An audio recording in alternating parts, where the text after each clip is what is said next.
Hi everyone.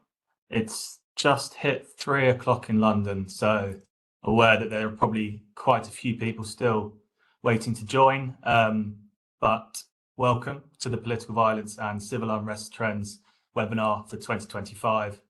I'm James Marsh. I'll be moderating today and I'll introduce you in a second to the speakers. Just a bit of housekeeping to begin with. This will be recorded and you will be able to access the recording after the webinar finishes.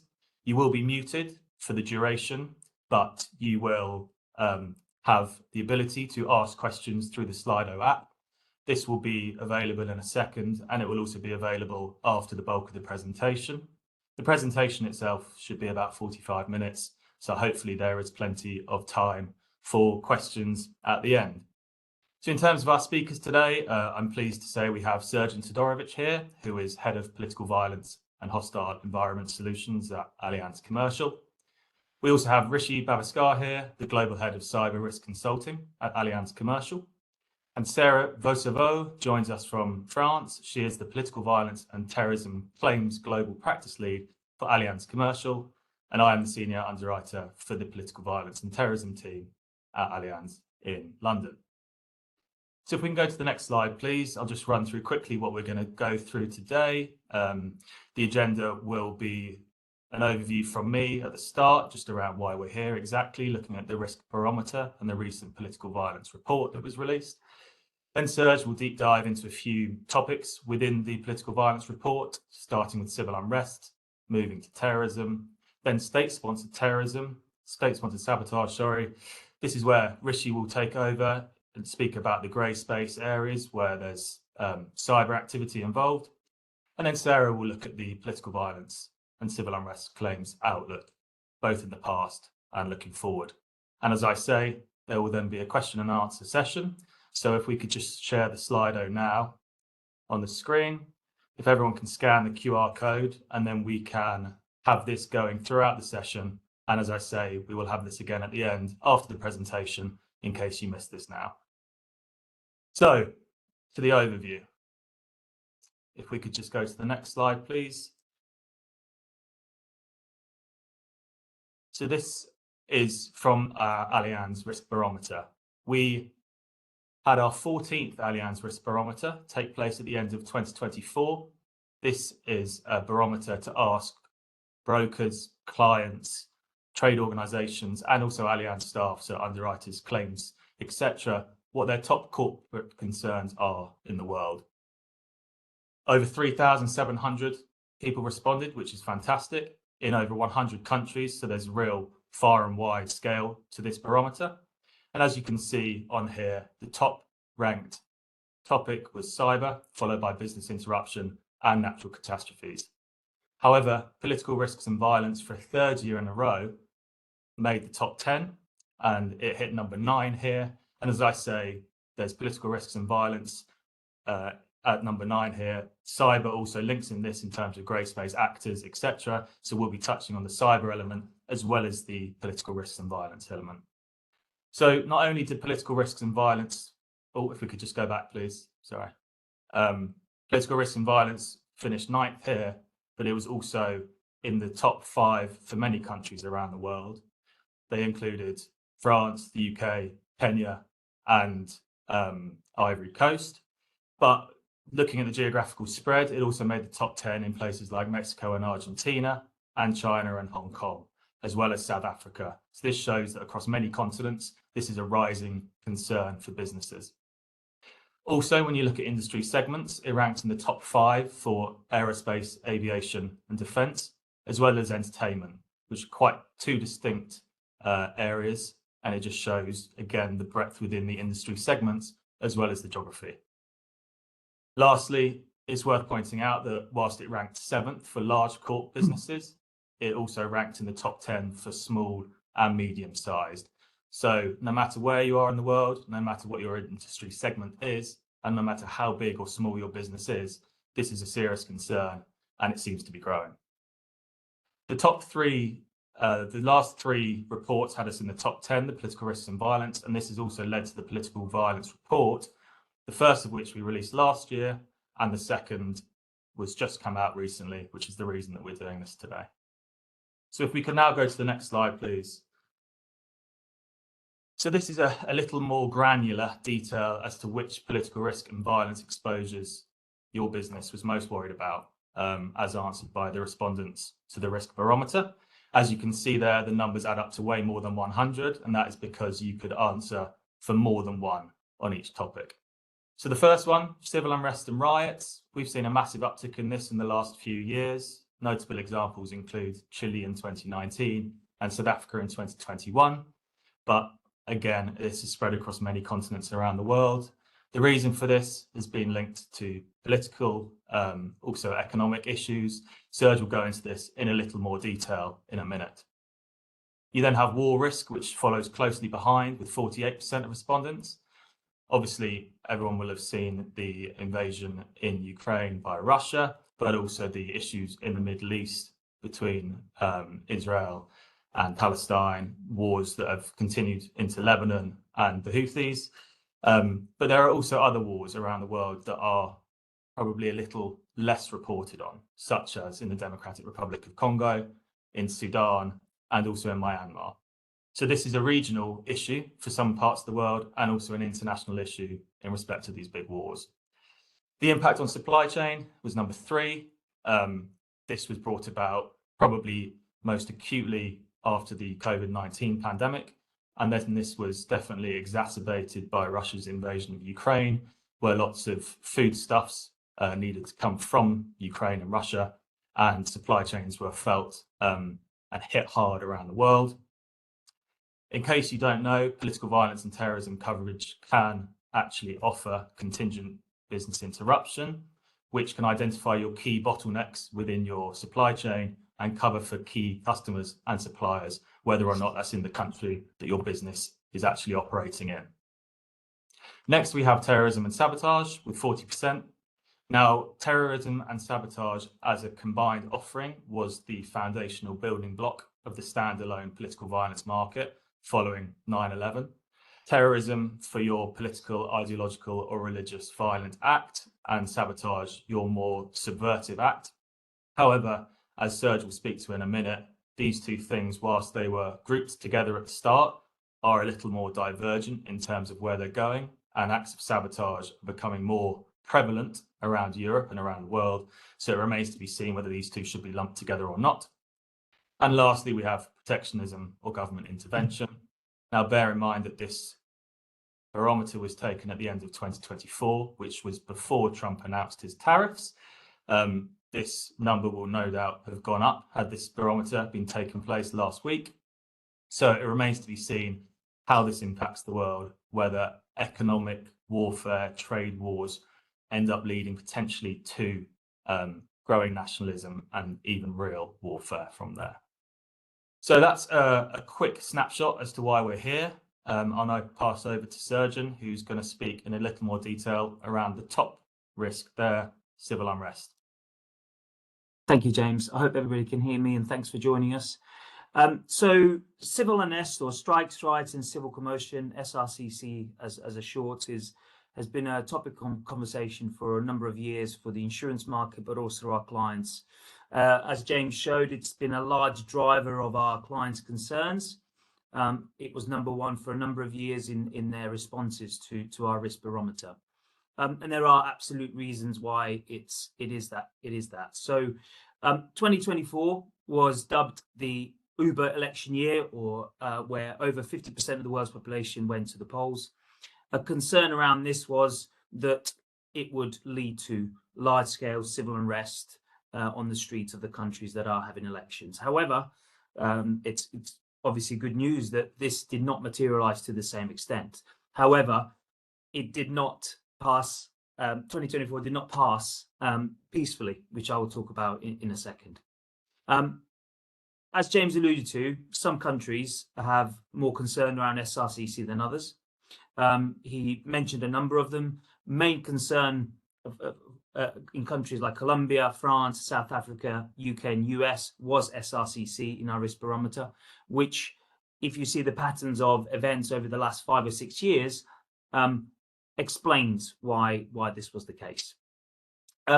The election in 2024 passed off relatively peacefully without large incidents, and that has, in my opinion, a lot to do with a number of factors.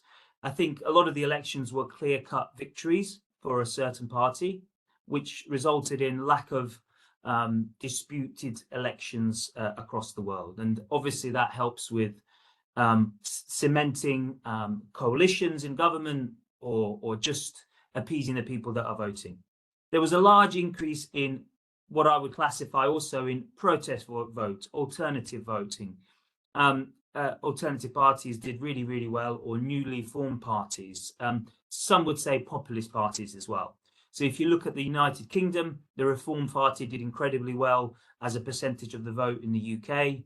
If you look in France, the National Rally Party also did very, very well in the June or July elections.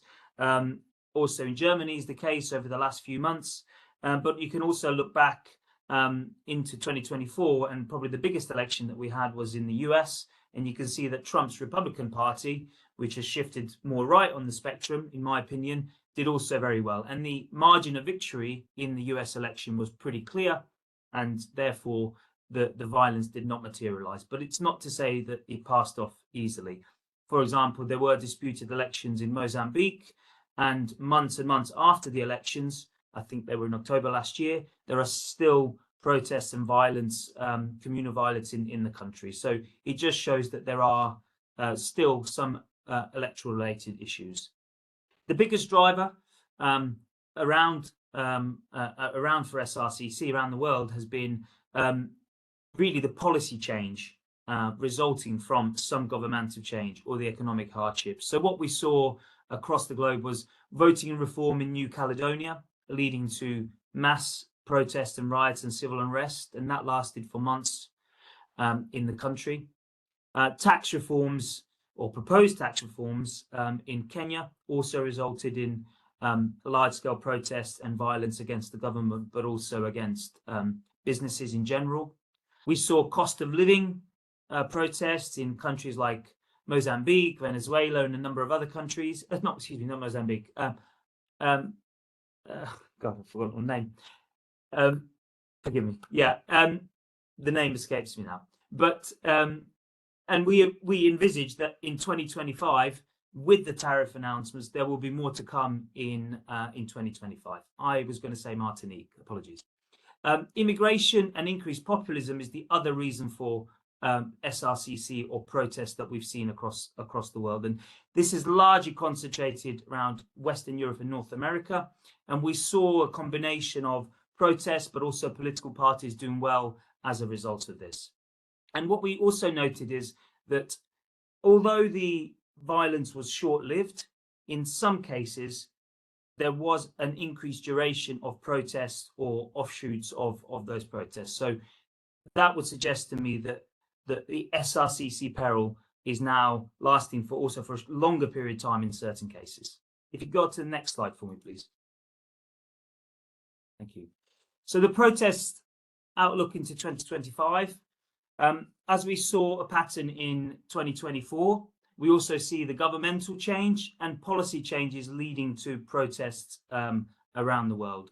I'm based in the UK, and I can tell you that there is protests around governmental change. And this is something that we will see more and more of into the next, I would say, 12 to 18 months. Generally, liberal democracies move at a relatively slow organic pace. What we've seen in the 2024 elections and also in 2025 is there's been a big shift from left to right or right to left in politics of certain countries. And as a result, we anticipate that policy change will also follow in such a drastic way as well. Therefore, we envisage that there will be protests and potential civil unrest as a result of these. Geopolitics and trade wars. I appreciate James mentioned the tariffs, but this goes deeper than that. We see geopolitics potentially leading to increased civil unrest across the world. This is due to the increased nationalism combined with the populism that I mentioned already. We see amplifying differences between not just people within the country, but also geopolitically between two countries. So we see geopolitics splitting certain countries. So if you were in a trade tariff situation with the US, some people would like to respond in kind, whereas others would like to appease the USA because they naturally depend a lot on that trade, and they want to make sure that they continue trading as best as possible with the United States. Increased division. Again, this isn't just in relation to geopolitics. This is also in relation to handling of certain situations like policy matters, pension reforms, etc. And obviously, with the tariffs, there will be a rise in the cost of living in 2025 and 2026. This doesn't happen overnight. A lot of policy change and geopolitics takes time. So we envisage the next 6 to 18 months as being typified by increasing costs of living and therefore also protests on the streets. Changes in environmental policy. We envisage that this is going to mobilize, strengthen, and radicalize the movement. Environmental policies and climate policies have dropped down in priorities for many governments.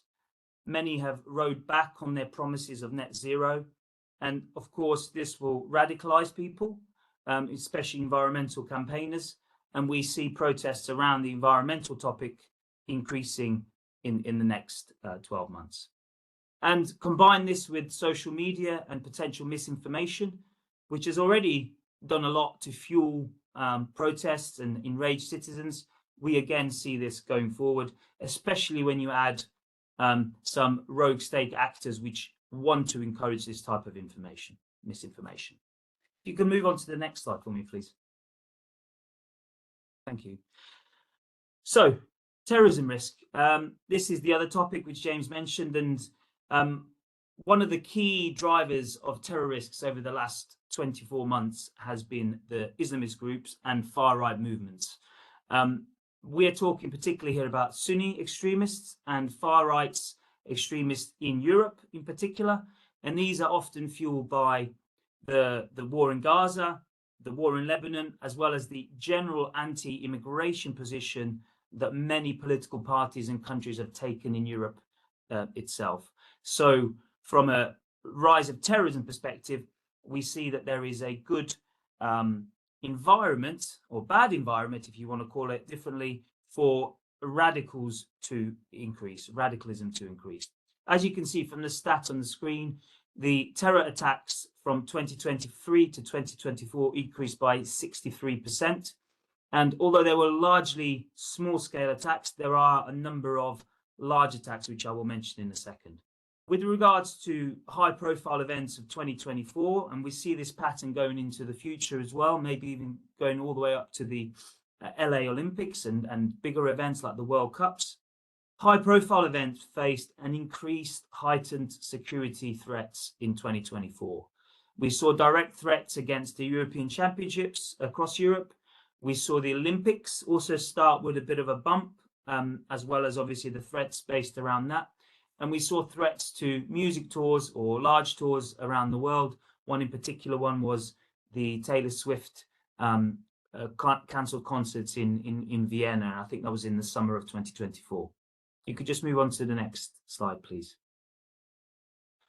So what is happening to cause this? Well, we see the rise of ISIS-K. This is a new organization based on the old ISIS, but originating slightly from a different part of the Middle East. And we have seen their actions inspire many, but also directly lead to attacks in Moscow in March of 2024. This was probably the biggest single terror incident in Europe last year. There were over 140 casualties, and the whole of the shopping center and the theater was burnt and damaged. We see power vacuums in the Middle East, especially looking at Syria and to some extent Iraq, providing the environment again for radicalization and recruitment of European or North American sympathizers. With regards to the far right, the populist politics is fueling and almost justifying to some extent some of the far right actions that we've seen, and is as you can see on the screen there, far-right terrorism is seen as the fastest growing domestic threat by the UN report of last year. If you could just go on to the next slide, please.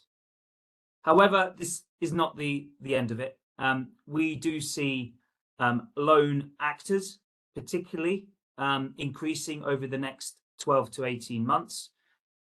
We can see this from the environment that's been created by the Middle East conflict, but also by the anti-immigration feeling in Europe. And lone actors, or lone wolves, as they're sometimes known, are much harder to detect, disrupt, and prevent. Therefore, we do see continued risk of small-scale attacks, targeting, in particular, loss of life or events where there's mass groupings of people. From a far-left extremist perspective, we have also seen an uptick in this, and we see the continued trend strongly linked to the left and right shifts in politics that we see in Europe.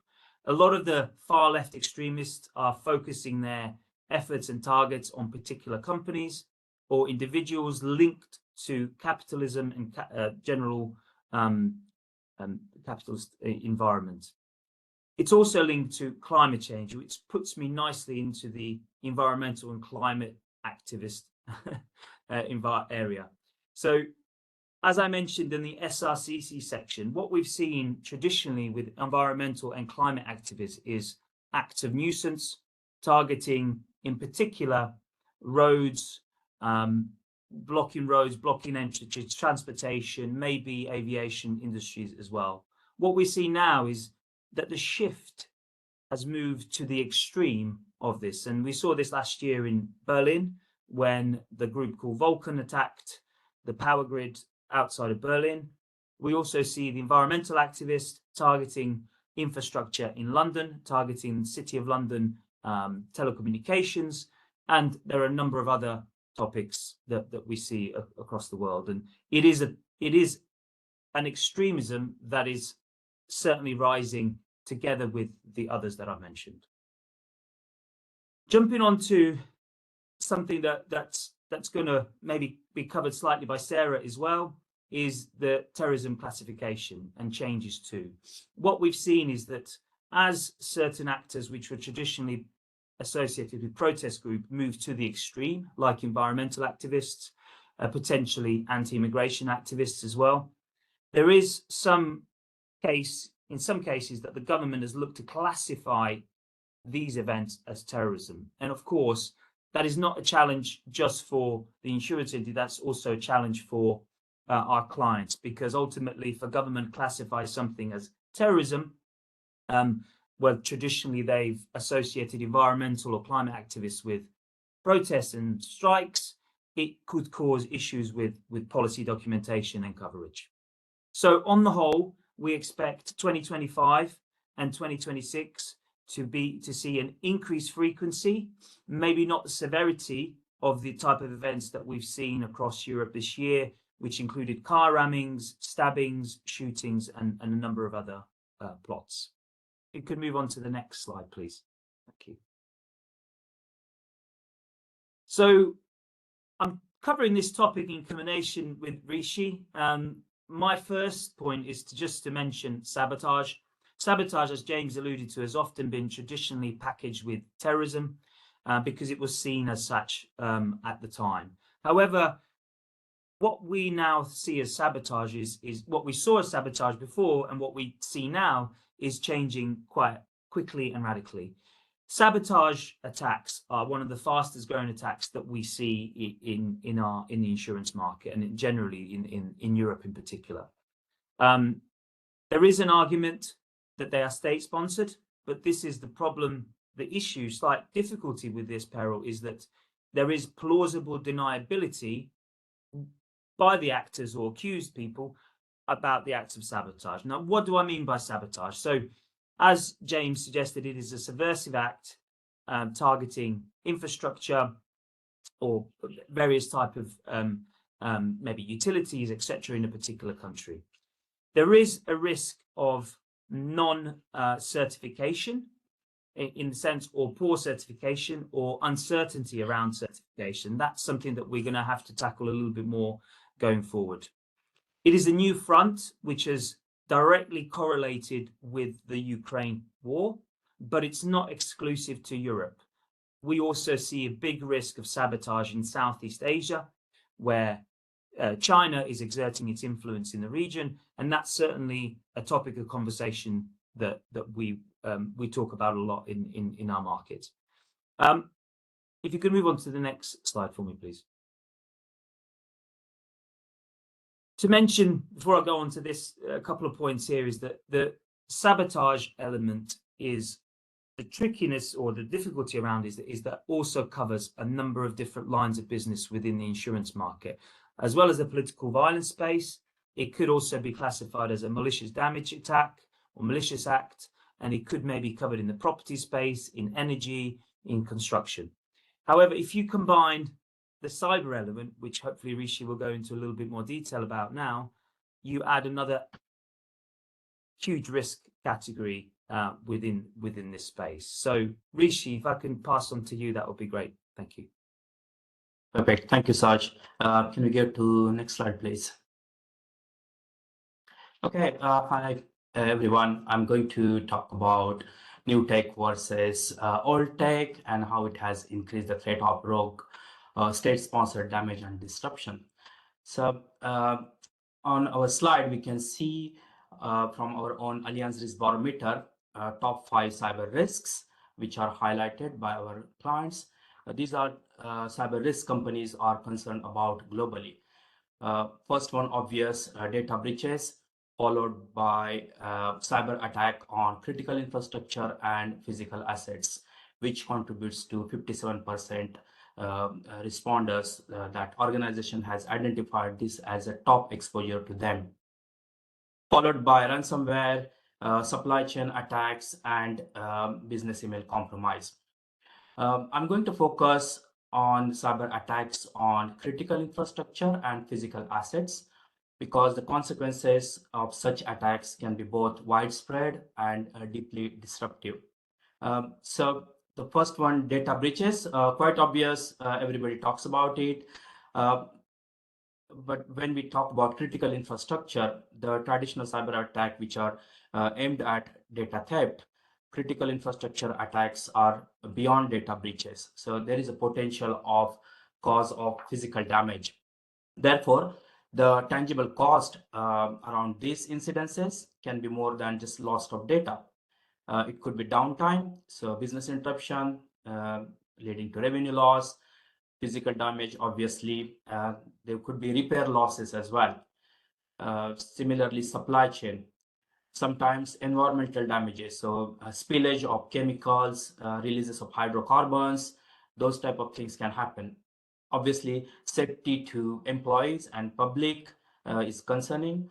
And on top of this, the regulatory fines and lawsuits can be imposed on all these concerns.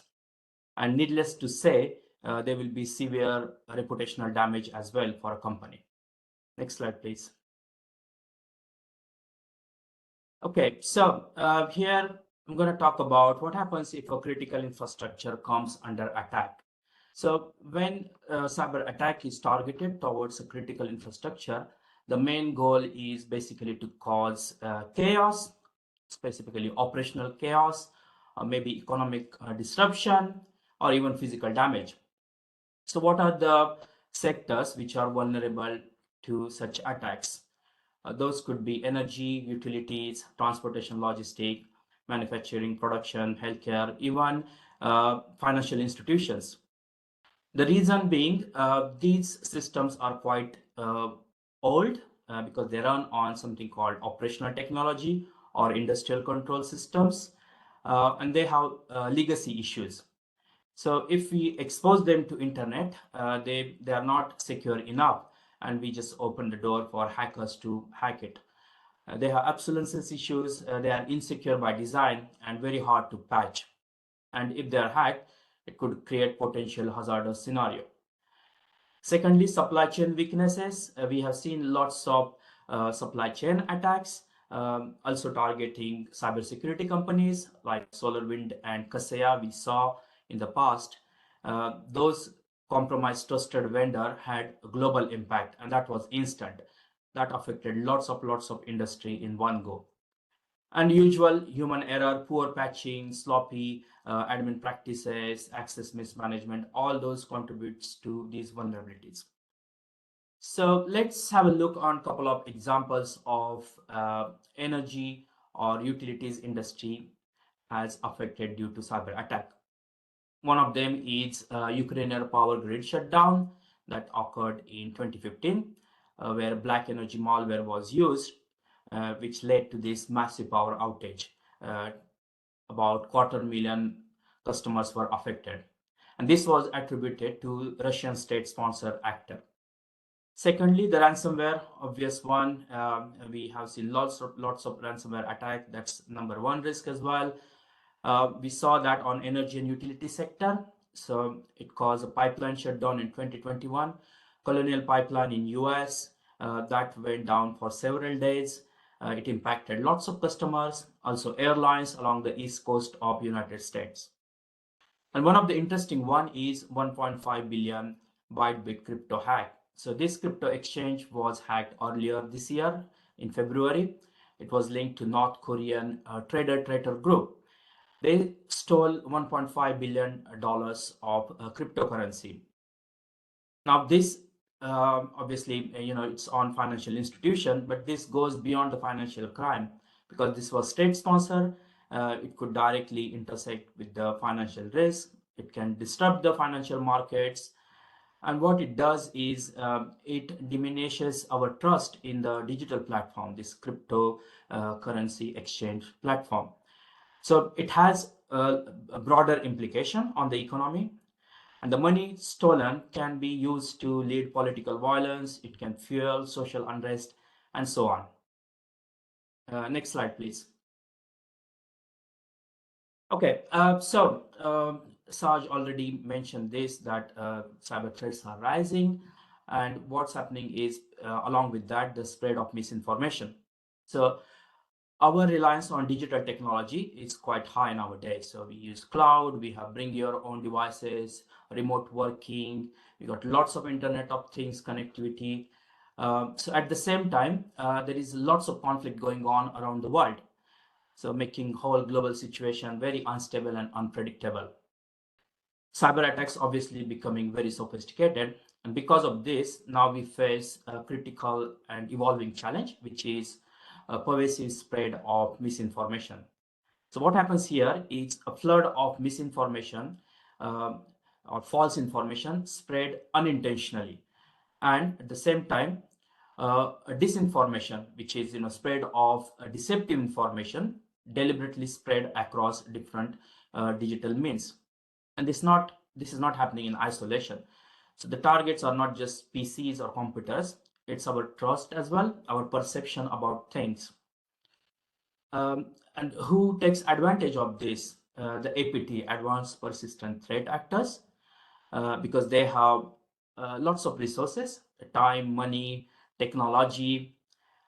So they can carry out these attacks. And their core goal is basically erode the trust within the governments or science, even exploiting political or societal divisions and so on. So one of the sad incidents we experienced within UK, the Southport attacks, where 3 young children were stabbed to death. Shortly after that, a state-sponsored attacker sought an opportunity here, and they started spreading false claims on social media platforms like X and Telegram. That led to inciting anti-immigrant riots, leading to injury, property damage, lots of arrest. Secondly, espionage, where data is stolen, so private, sensitive data, even financial information, that is stolen, and then it is used for disinformation campaign. So what they do is, first stage is stealing the data, and then curate that data and carefully time it to cause maximum damage and timely releasing that data so that the reputation or public opinion changes, especially if it is during election. And that's where the bad actors, the APT threat can take, they can advance their specific narrative. We also seen lots of attacks on critical infrastructure like water companies.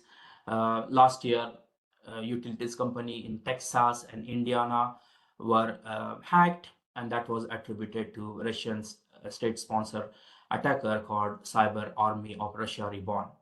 So what it shows is the consequences of misinformation can be staggering financial loss, disruption. It could erode the trust between institutions, even in the election, and it can lead to fueling polarization as well. Next slide, please. Okay, so what we should do to strengthen the cyber resilience? There are lots of mitigation strategies. By the way, when we talk to our clients, we conduct our cyber risk dialogue. We look into end-to-end full value chain, the digital value chain of clients. The typical mitigation strategies are, having robust business continuity plans in place, focusing on your critical functions. So if an incident occur, your effort should focus on them. Have a recovery backup system in place. Better communication, internal and external, is very, very important during an incident. Testing your business continuity, disaster recovery plans, incident response plan, vulnerability testing, penetration testing on application networks, quite important. Few companies have that annually, biannually, so whichever suits to their business, those are in place. On top of that, gathering threat intelligence through your peers, customers, from law and enforcement, from your security companies, and that keeps you up to date. And lastly, the security awareness training, quite important to protect any cyber incident. It's very, very important that the staff is security trained. And being aware of emerging threats like AI, the phishing emails and social media campaign becoming really, really convincing. So it's very important to keep up to date with the emerging threats as well. With that, I will hand over to Sarah.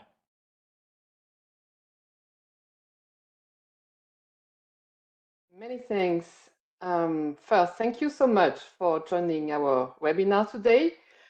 First, what I would like to do is walk you through the biggest events of the past 5 years and have a quick look at how they have impacted the insurance market. So between 2019 and 2024, we have witnessed a series of major events that had an outstanding impact. So the global snapshot here reflects both more frequent unrest and the severity of a few major conflicts, while terrorism does not rank in the major events of the past few years. The Russia-Ukraine conflict should be mentioned in the first place. This is the largest event in terms of estimated impact by far. The early ranges of insured losses from specialized insurance media were between $15 and $35 billion, driven by aviation, marine, energy, and political violence claims. Otherwise, a vast majority of the events are related to mass protests and riots, in line with what Srdjan mentioned earlier.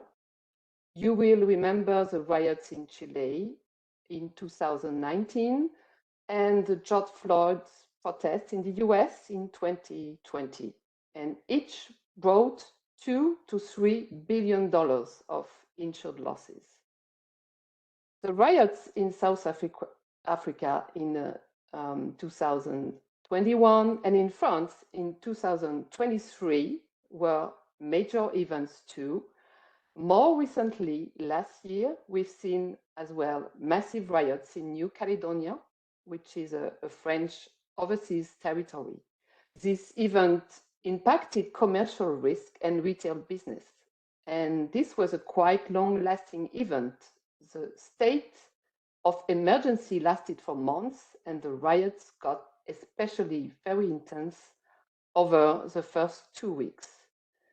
So one key takeaway is that while we think of these events as political violence risk, much of the actual loss has fallen under standard property policies rather than dedicated PV&T programs.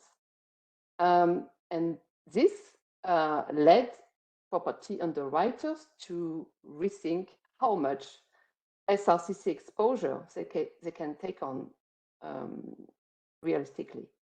So this has prompted a lot of rethinking across the market, and we saw the beginnings of this after the Chile riots and, to a certain extent, following the US protests.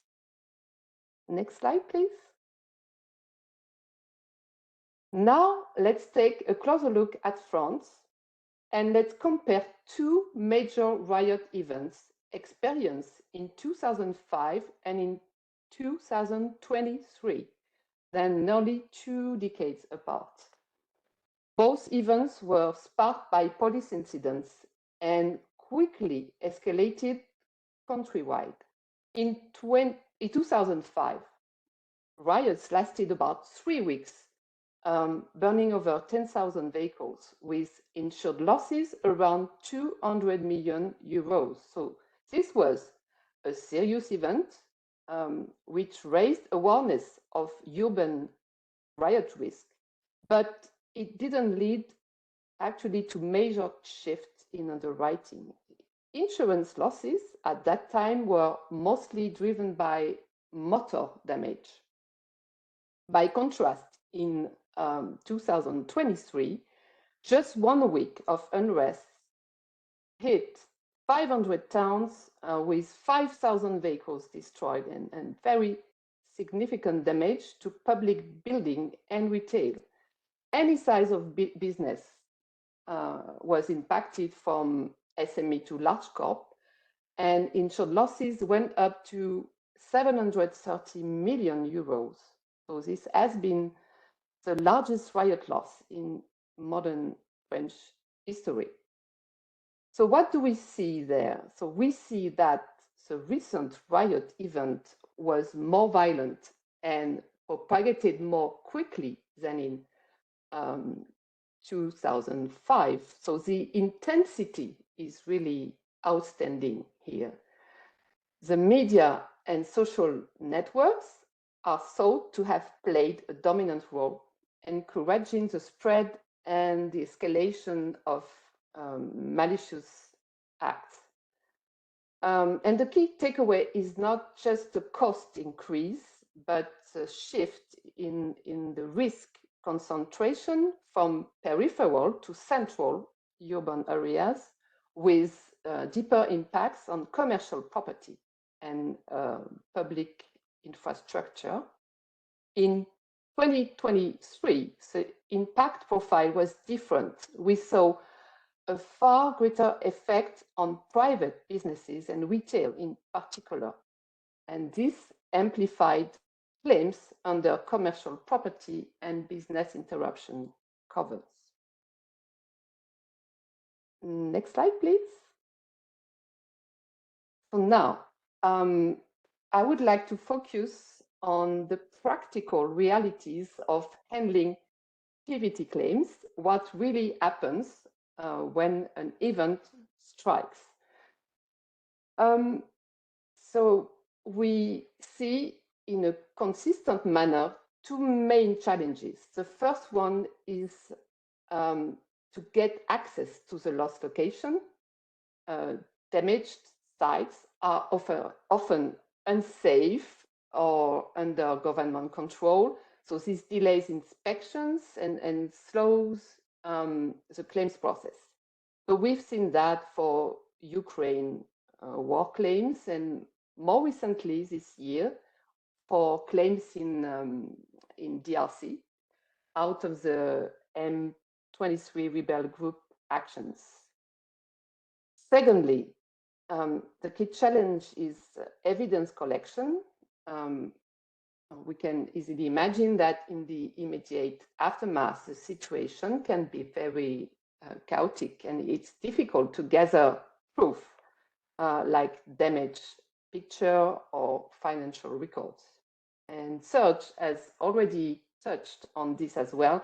The qualification of the event is a complex issue that tends to dominate discussions around the claim in the early stages. And what adds complexity sometimes is when we have to make an adjustment between two different lines of business. I mean, when the insured notifies the same loss, both on a property policy and on a specific policy for political violence risk. And at last, the other topic was to mention, I think, is sanction compliance associated with PV&T. Sometimes political violence often occurs in sensitive territories subject to export controls, trade embargoes, or frozen assets regimes. So what actually helps to tackle with these challenges? Of course, a part of claims handlers who are accustomed to PV&T claims specific features and how to handle them. So first, remote tools for loss assessment purposes have changed the game. Drone where possible, satellite imagery and virtual inspections allow adjuster to make a first loss assessment fast, even when physical access to the plant is not possible. And what helps much as well is having a quick access to asset registers and site plans to compare with imaging. Preparedness is really paramount, having predefined claims handling protocols with pre-agreed service providers to be able to deploy immediately the right experts. So this really makes the difference. It gives clarity on the roles and responsibilities of each stakeholder. It allows speed and consistency, and eventually everyone is on the same page in the early stages. And the key is really to adapt the protocol between insurer, broker, and client to specific PV&T features. In addition, this could sound like a cliche, but close collaboration between insured, brokers, and insurers is really the foundation for smooth claims handling. Working on a project management mode as a team, especially for large losses. So this has proved effectiveness to bring a claim to a fast resolution. Well, I think we've done now with our presentation, and it's time for Q&A, right, James? Yes. Thank you, Sarah, and thank you, Rishi, and thank you, Srdjan. As you can see, the QR code is back up on screen. Thank you to those who have already asked some questions. Please make the most of the last 12 minutes to ask the questions of our subject matter experts. While a few more questions are coming in, I think I'll get the ball rolling. Srdjan, if I could ask you a question about business preparedness. What exactly can businesses do to mitigate against the risk of these political violence perils? Thanks, James. Yeah, there's a number of things, I think, and I wish I had a Allianz risk consultant here with me, but ultimately there is the ability to prepare physically for such a risk. So that is physical security to buildings, training and protection to its people, including things like ramming barriers, protocol, so crisis kind of protocols that they may implement in buildings. The ability to work away from sites is another key thing to continue the operations and trading. Further to that, I think, James, there is probably a need for corporations to monitor not just the physical locality of their and security surrounding that. So if there's protests planned in particular areas, I think that's important element to ensure the physical security of the premises and the people, but also to monitor whether they or their neighbor is a potential target of protest. And I think that's something very important. And the other thing to consider really is reputationally, how do companies manage situations from a reputational perspective if they are affected from a particular incident or target. So though there are lots of little things, and they can do this through with insurance providers or with consultants or within their risk management teams, but there's lots of experts around the market to provide that service. Thanks, Serge. I promise not every question will go to you, but I think I will go for the top one and ask you your opinion. Thank you, Dimitri. Which countries or regions concern you the most from an election point of view? And also, can you tie this in with another question we have further down, which talks about Turkey and China, and maybe any thoughts around those two countries also?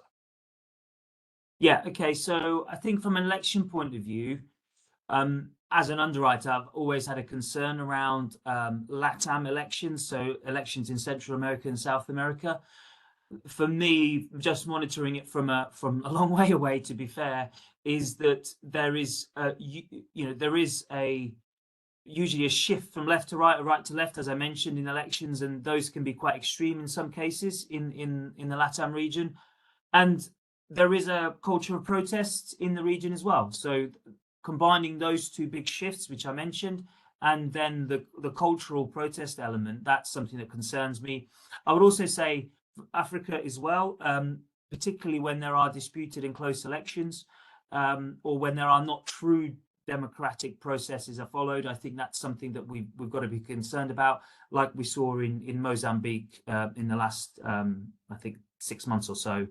And then if I look to Europe, sorry, Sarah, I'm always concerned around France. I think there is again recent history, but also past history of protests and physical and civil unrest in the country. And I guess if you see the way the electoral landscape is looking in Europe and also in France, and especially with the, I think it was a banning of is it Marie Le Pen? I've forgotten her name. Le Pen, the leader of the National Rally Party, for 5 years. I think that's something that could spark protests, especially the fact that last year France didn't have a conclusive election. It actually left the country in a little bit of limbo for the next 12 months. So LATAM region, a little bit of Africa and the concerns, and also I would say in Europe, my concern is France, because I would expect there will be another election, maybe even this year. Thank you, Serge. Oh, sorry. Sorry, you mentioned Turkey and China. Apologies. Turkey, yeah. Yeah. So on Turkey-wise, yeah, I think the control of Erdogan in the country is pretty strong, all the way from the judiciary all the way to parliament and general kind of public opinion. I think Turkey is experiencing problems, and I think the current government and people in power will ride this, and it will disappear slowly, just as the other cases historically have been dealt with. From a China perspective, this might be in relation to Taiwan and China, so we're talking maybe about a blockade or a potential war-style situation. My opinion is there is a high risk, high potential for this to happen.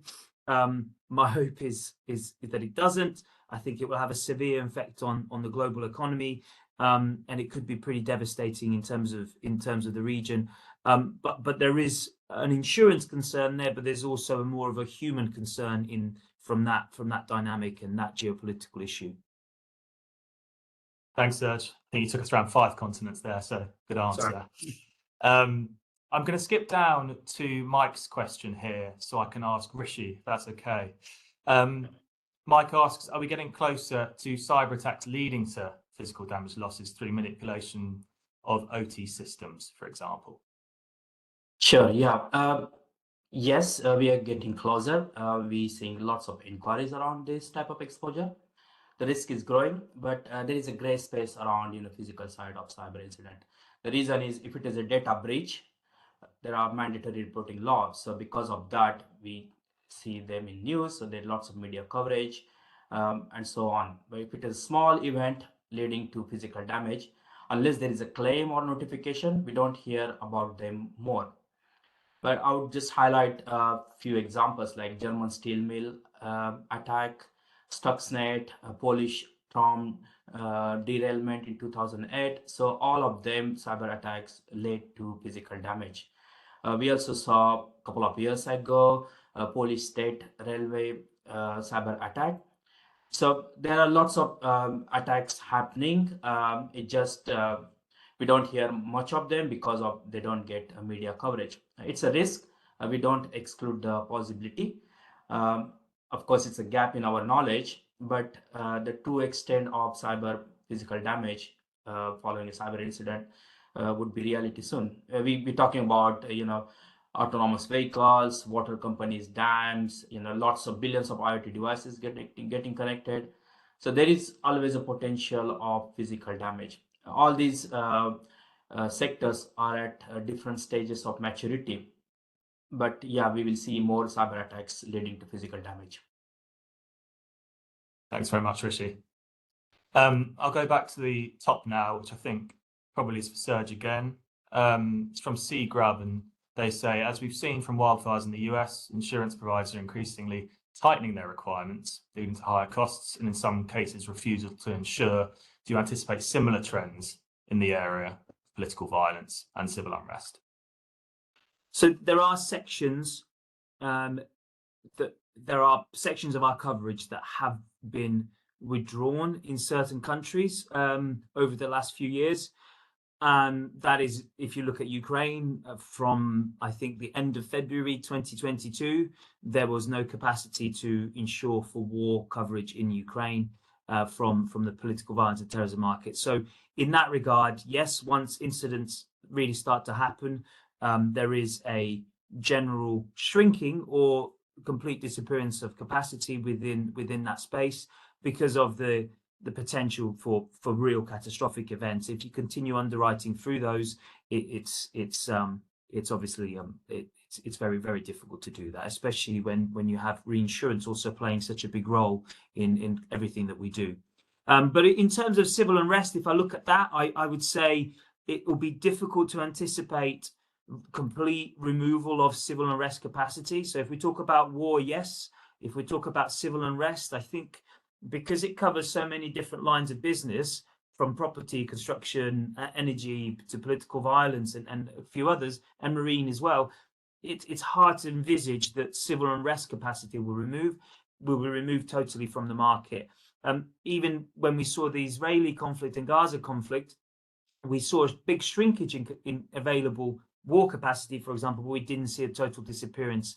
Same that happened in Chile and in the US once those riots kind of settled down. So I do see some reductions or complete removal from a war perspective, but from civil unrest, I see difficulty there because it involves the whole market, not just the political violence and maybe the marine line of business. Thanks, Serge. We've got about 3 minutes left. Sarah, I wanted to ask you a question, please.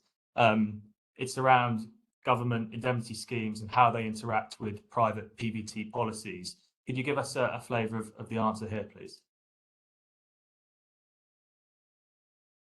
Actually, Trump went back and forth and reversed some of his decisions. So probably not easy to give a straightforward answer as of now. I don't know if Serge would have some more views on this. How James? So was it how the pools react to the standalone? Yeah, so there'll be businesses who have pool protection and they might have private policies that sit different in conditions, different in limits. Just wondering how they would interact with each other. Well, it has to be clear from the start and what the intent of the cover is. I think that's important. There are pools around the world for terrorism and to some extent civil commotion in certain countries that would usually react first. They are seen as the primary policy for those perils. And then the political violence policy would usually act in difference in condition, difference in liability to that. There are certain pools that are not compulsory and maybe not seen as primary, so then there might be a discussion around that. But the client, in some cases, also has a broader coverage in the pool. Sometimes they have a tighter coverage, and they might have to buy a broader coverage from the political violence space. So it really depends. So actually, yeah, it's a kind of which country we're talking about specifically. Then we can maybe go into a bit more detail. Yeah, but it's difficult answer. Sorry. No, that's all good. We've probably got time just for one more. I think possibly the best one we could ask is 4 down there, and it says, do you see more interest in PV&T insurance given these trends that we're talking about today? And if so, are there any particular sectors that are often targeted from these perils or who are inquiring around PV&T coverage, Serge? Yeah, so PV&T insurance market has changed a lot over the last 20 odd years. I think it started as a terrorism market. We talked about that. Then in the around about 2010, it changed into a political violence market with SRCC war being added. So we have seen a growth generally in the space, in the demand for this coverage. The trend really has been towards political violence, which includes war and SRCC. That's clear. What we saw after Ukraine is that because of the price associated with war and SRCC coverage, clients opted to reduce cover to some extent and buy the terrorism and sabotage only. And that's the kind of trend that we see. I think the demand is pretty much at the height it is after all these events that we've had over the 6 or 7 years.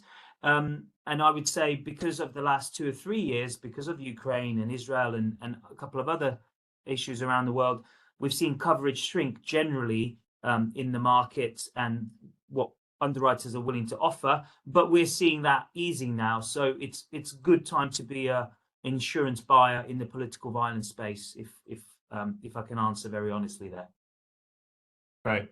Well, thank you all for participating here, and thank you all for your questions. Sorry that we didn't get to a few there. As you can see on the screen, you can download the Political Violence and Civil Unrest Trends 2025 report, and I hope you found this useful. Thank you. Thank you, everybody. Thank you.